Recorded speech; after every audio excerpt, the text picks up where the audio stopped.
नमस्ते दोस्तों, विज्ञान भैरव तंत्र की इस यात्रा में आपका स्वागत है।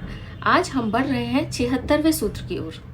76वें सूत्र में महादेव शिव भगवान कहते हैं, वर्षा की अंधेरी रात में उस अंधकार में प्रवेश करो जो रूपों का रूप है। आइए इस सूत्र में बताई गई विधि को समझने का प्रयास करते हैं।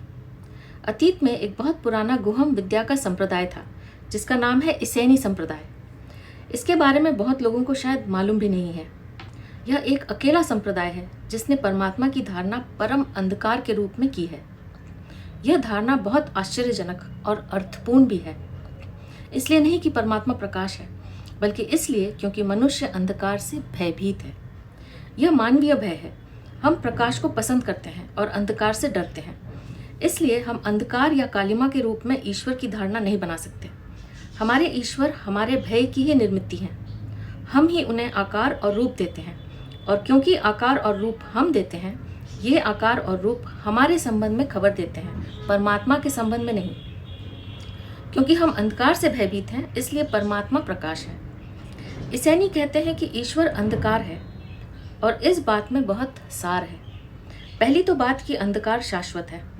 प्रकाश आता है, जाता है, अंधकार सदा है। प्रकाश उदय होता है, डूबता है, और अंधकार छा जाता है। अंधकार के लिए कुछ उदय नहीं होता। प्रकाश का सदा कोई स्रोत होता है। अंधकार स्रोतहीन है, और जिसका कोई स्रोत है वह शाश्वत नहीं हो सकता। असीम और शाश्वत तो वही हो सकता है जिसका कोई स्रोत न हो, जो स्रोतहीन हो। और प्रकाश में थोड़ा तनाव होता है, इसलिए हम प्रकाश में कभी सो नहीं सकते। वह तनाव पैदा करता है। अंधकार विश्राम है, समग्र विश्राम। लेकिन हम अंधकार से भयभीत हैं। आपने कभी सोचा है कि हम अंधकार से भयभीत क्यों हैं? कारण यह है कि प्रकाश हमें जीवन जैसा मालूम पड़ता है। वह जीवन है, और अंधकार मृत्यु जैसा प्रतीत होता है। वह मृत्यु है। जीवन प्रकाश से आता है, और जब हम मरते हैं तो ऐसा लगता है कि हम शाश्वत अंधकार में गिर रहे हैं। यही कारण है कि हम मृत्यु को अक्सर काले रंग से चित्रित करते हैं, और काला रंग शोक का रंग बन गया है। जीवन प्रकाश है और अंधकार मृत्यु है। हमारा यह भय प्रक्षेपित और आरोपित भय है। वस्तुतः अंधकार असीम और प्रकाश सीमित है। अंधकार गर्भ जैसा है जिसमें सब चीजें जन्म लेती हैं, फिर उसी में विलीन हो जाती हैं।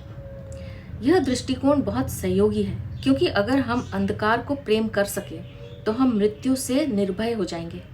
अगर हम अंधकार में प्रवेश कर सके, और हम अंधकार में तभी प्रवेश हो सकते हैं जब भय ना हो, तो हम समग्र विश्राम को उपलब्ध हो जाएंगे। अगर हम अंधकार के साथ एक हो सके तो हम खो जाएंगे, विलीन हो जाएंगे। यही सही समर्पण है। अंधकार के साथ एक होना मृत्यु के साथ एक होना है। अब हमारी मृत्यु नहीं हो सकती। अब हम अमृत हो गए हैं। अंधकार अमृत है। इस विधि के संबंध में पहली बात यह स्मरण रहे कि हमारे मन में अंधकार के प्रति कोई भय न रहे। पहले भय को छोड़ना है। तो आरंभिक चरण में एक काम किया जा सकता है। अंधकार में बैठ जाना है, रोशनी बुझाकर, और अंधकार को अनुभव करना है। उसके प्रति प्रेम पूर्ण दृष्टि रखनी है। आंखें खोलकर अंधेरे में अंधकार को देखना है, अनुभव करना है, उससे संवाद कर सकते हैं, मैत्री बांधना है। इस विधि में अंधकार के साथ घनिष्ठता बढ़ानी है। अगर कोई भय पकड़े तो उनके प्रति सजग हो जाना है, उन्हें अपने चेतन में ले आना है, और भय जब आए तो उन्हें भी देखना है, साक्षी बनकर। वे भय तब विदा हो जाएंगे। यह प्रयोग करते रहने से शीघ्र ही कुछ ही दिनों में हम पाएंगे कि हम अंधेरे में संपूर्ण के साथ हैं, और हमें कोई डर नहीं घेरेगा। तब हम पाएंगे कि हम सजगता के साथ अंधकार में रह सकते हैं। सूत्र कहता है, वर्षा की अंधेरी रात में उस अंधकार में प्रवेश करो जो रूपों का रूप है।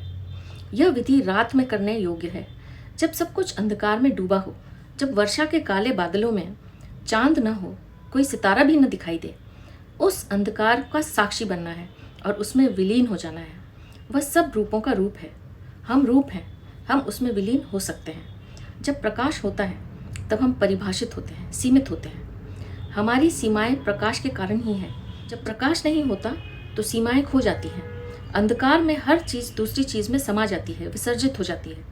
जब हमारा शरीर नहीं देखा जा सकता, चेहरा नहीं देखा जा सकता, हमारा रूप ही अस्तित्व में घुल मिल जाता है। अहंकार भी खो जाता है।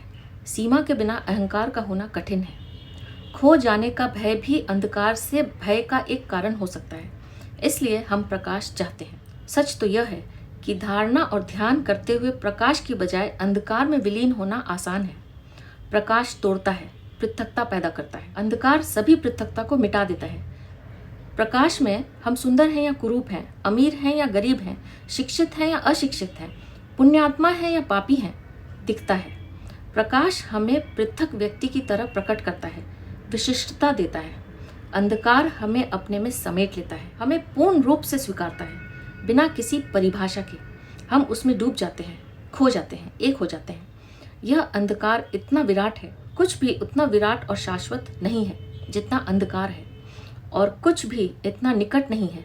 यह हमारे पास ही है, यह हमारे भीतर है, सदा हमारी प्रतीक्षा में है कि कब हम मुड़कर इसे देखते हैं, कब हम बाहर से भीतर के अंधकार में प्रवेश कर जाते हैं जो शाश्वत है। तो यह था 76वां सूत्र। आप भी इस सूत्र में बताई गई विधि का प्रयोग कीजिए और देखिए कि आपको कैसा अनुभव होता है। अब मैं आपसे आज्ञा लूँगी। आपका बहुत बहुत धन्यवाद।